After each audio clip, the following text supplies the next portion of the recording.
Salam, sizinlə mənəm Murad. Mən isə Leyla.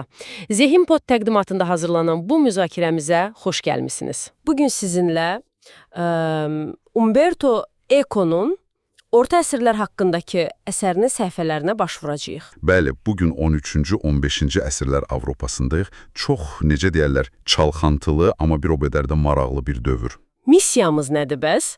Bu zəngin məlumat dənizindən ən parlaq inciləri çıxarmaq, dövrün əsas hadisələrini, ideyalarını və insanlarını, yəni anlamağa çalışmaq. Tamamilə. Bu sadəcə fakt siyahısı olmayacaq. Çalışacaq ki, o dövrün ruhunu, o hadisələrin arxasındakı mənanı tuta bilək. Çünki bu dövr təkcə böhran deyil, həm də böyük dəyişikliklər dövrüdür. Elədir. Gəlin onda başlayaq bəlkə də ən dramatik məqamdan 14-cü əsrdən. Mənbələr bu dövrü necə təsvir edir? Qıtlıq, müharibə, epidemiyalar. Bəli, xüsusilə də qara vəba. Təsəvvür edin, bəzi bölgələrdə əhalinin, yəni demək olar ki, yarısı, hətta daha çoxu tələf olub. Bu, əvvəlki əsrlərdəki o artımı birdən-birə dayandırdı, hətta geriyə saldı. Qida mənbələri də artıq çatmırdı. Dəhşətli səslənir. Bu təkcə demoqrafik böhran deyildi yəqin ki. Qətiyyən. Bu, bütün sosial və iqtisadi sistemi, necə deyim, kökündən sarsıtdı. Məsələn, Florensiyada Ciompi üsyanı var, 1378-ci ildə. Bunlar adi sənətkarlar idi, yun işləyənlər. Onların üsyanı təkcə aclıqdan deyildi, həm də mövcud siyasi quruluşa, zəngin təbəqəyə qarşı bir çıxış idi. İngiltərədə də deyəsən oxşar üsyanlar olub, orada şəhərlə kəndin birləşməsi də maraqlıdır.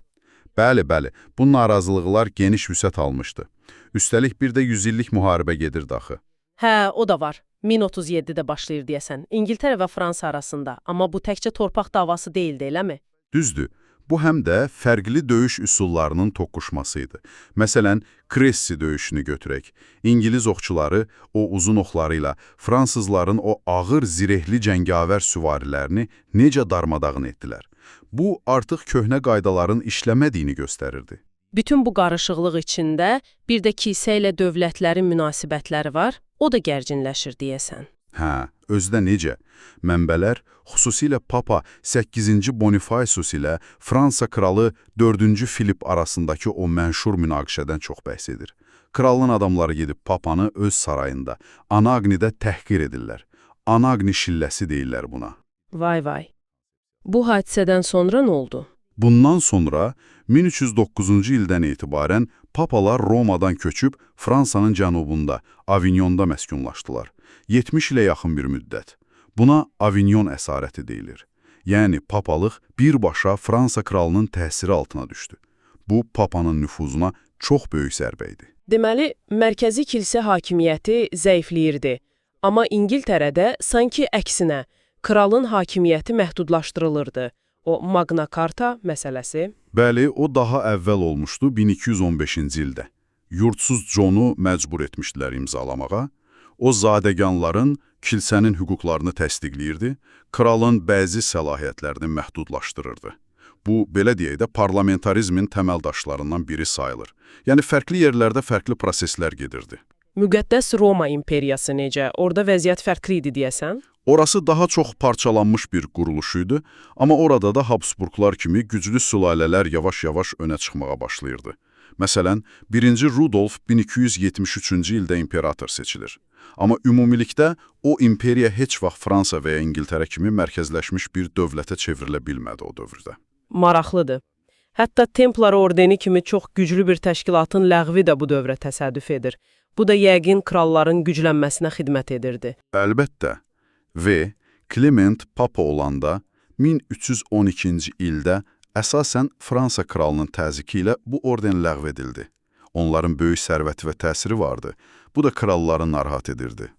Yaxşı, bu qədər böhran, müharibə, siyasi çəkişmə, bəs iqtisadiyyat, şəhərlər, onlar tamamilə tənəzzül içində idilər. Heç də yox.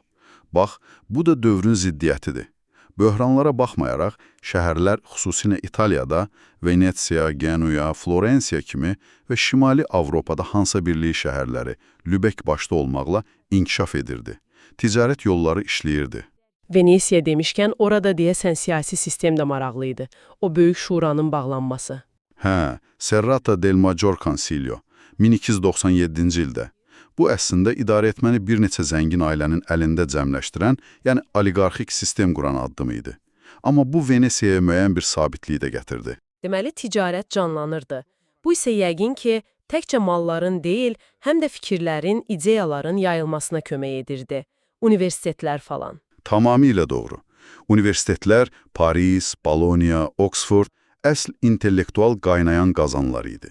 Məhz bu dövrdə Aristotelin əsərləri yenidən kəşf edilir, tərcümə olunur. William van Morbeke kimi tərcüməçilər çox böyük iş görürlər.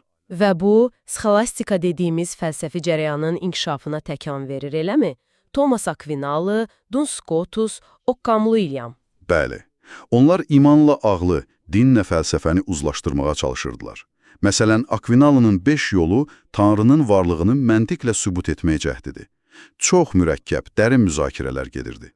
Həmçinin elmi tərəfdən də yeniliklər var idi. Məsələn, Leonardo Fibonacci, yəni Pizalı Leonardo. Hə, o məşhur Fibonacci ardıcıllığı. O da var, amma daha vacibi, o Hind-Ərəb rəqəm sistemini, yəni bizim indi istifadə etdiyimiz 0, 1, 2, 3 rəqəmlərini və hesablama üsullarını Avropaya gətirən əsas şəxslərdən biridir.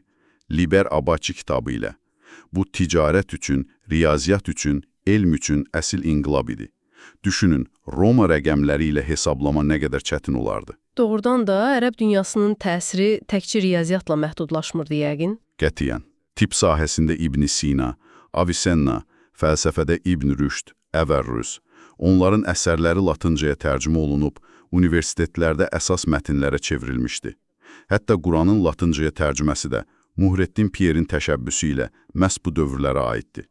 Bu qarşılıqlı təsirin nə qədər güclü olduğunu göstərir. Bütün bu sosial, siyasi, intellektual qaynarlıq mədəniyyətdə, sənətdə necə əks olunurdu? Çox maraqlı şəkildə. Bir tərəfdən 14-cü əsrin o böhranları, qara vəba, insanlarda ölüm qorxusunu artırdı. Bu, incəsənətdə ölümün triumfu, ölüm rəqsi kimi mövzuların populyarlaşmasına səbəb oldu. Hətta dəbdəbəli cənazə mərasimləri bir növ tamaşaya çevrilirdi. Amma digər tərəfdən də yeni bir ədəbiyyat yaranırdı, həm də latın dilində yox, yerli xalq dillərində. Dante, Boccaccio, Chaucer. Bəli, bu çox mühüm prosesdir. Dante ilahi komediyanı İtalyanca yazdı. Boccaccio'nun Decameronu, bilirsiniz, məhz qara vəba zamanı Florensiyadan qaçan insanların hekayələri üzərində qurulub. Chaucer İngilis dilində yazırdı. Bu, milli ədəbiyyatların əsasını qoyurdu. Memarlıqda da gotika üslubu öz zirvəsində idi deyəsən. Chartres, Reims, Amiens kimi o möhtəşəm katedrallar. Bəli, o nəhəng, işıqlı, vitrajlı pəncərələri olan katedrallar məhz bu dövrün məhsuludur. İtaliyada isə təsviri sənətdə, yəni rəssamlıq və heykəltaraşlıqda böyük bir dönüş baş verirdi. Nicola Pisano, Arnolfo di Cambio, Cimabue və əlbəttə ki, Giotto. Giotto adı tez-tez çəkilir. Onun əsas yeniliyi nə idi? Giotto, necə deyim, rəsmə həcm, dərinlik və emosiya gətirdi. Onun Padovadakı Skrovini kapellasındakı freskalarına baxanda, fiqurlar artıq köhnə Bizans üslubundakı kimi yastı, sxematik deyil. Onlar canlıdır, hərəkətdədir, hissləri var. Bu, sanki Renesansın müjdəçisi idi. Sienada da Simone Martini, Lorenzetti qardaşları, yaxşı və pis hökumət allegoriyası kimi böyük ustalar vardı. Deməli, bu sənət əsərləri təkcə dini təbliğat üçün deyildi. Yox, təkcə o deyildi. Onlar həm də şəhərlərin, gildiyaların, varlı ailələrin gücünü, statusunu göstərirdi. O katedralların tikilməsi özü böyük bir mühəndislik, təşkilatçılıq möcüzəsi idi. Bütün şəhər cəmiyyətinin səfərbər olmasını tələb edirdi. Beləliklə, Umberto Eco'nun təqdim etdiyi bu mənbələr toplusuna baxanda qarşımıza necə bir mənzərə çıxır? Dərin böhranlar, müharibələr, epidemiyalar. Amma eyni zamanda da inanılmaz bir dinamizm, şəhərləşmə, ticarətin genişlənməsi, intellektual oyanış, universitetlərin çiçəklənməsi, sənət və ədəbiyyatda yeni, cəsarətli formaların yaranması, tam bir ziddiyyətlər dövrü. Həqiqətən də, stereotiplərin əksinə bu sadəcə qaranlıq əsrlərin davamı deyildi. Heç də.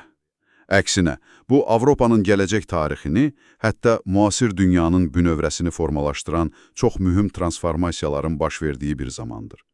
Mənbələr bizə bu mürəkkəbliyi siyasi intriqadan tutmuş, fəlsəfi mübahisələrə, ticari əlaqələrdən sənət əsərlərinə qədər bütün detalları ilə görməyə imkan verir. Və bütün bunlar ağla bir sual gətirir. Məncə, dinləyicilərimiz üçün də maraqlı olar bu sual. Məncə də əsas sual budur. Necə oldu ki, bütün bu fəlakətlərin, bu xaosun, bu qarışıqlığın içindən məhz bu dövrün ardınca Renesans kimi nəhəng bir mədəni yüksəliş, bir partlayış baş verdi? Maraqlı sualdır. Cavab nə ola bilər sizcə?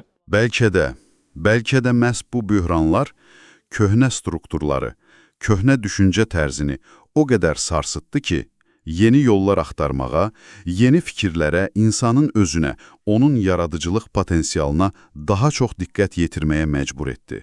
Bəlkə də o fəlakətlər özü bir növ katalizator rolunu oynadı. Bu, həqiqətən də üzərində düşünməyə dəyər bir məsələdir. Həqiqətən də çox düşündürücü bir nöqtə. Bu dərin və maraqlı söhbət üçün sizə təşəkkür edirəm. Mən də təşəkkür edirəm. Ümid edirəm dinləyicilərimiz üçün də faydalı oldu. Ümid edirik ki, siz də əziz dinləyicilər, bizim qədər bu səyahətdən zövq aldınız. Daha çox belə məzmun üçün Zehinpod kanalımıza abunə olmağı və bəyənməyi unutmayın. Növbəti araşdırmalarda görüşənədək.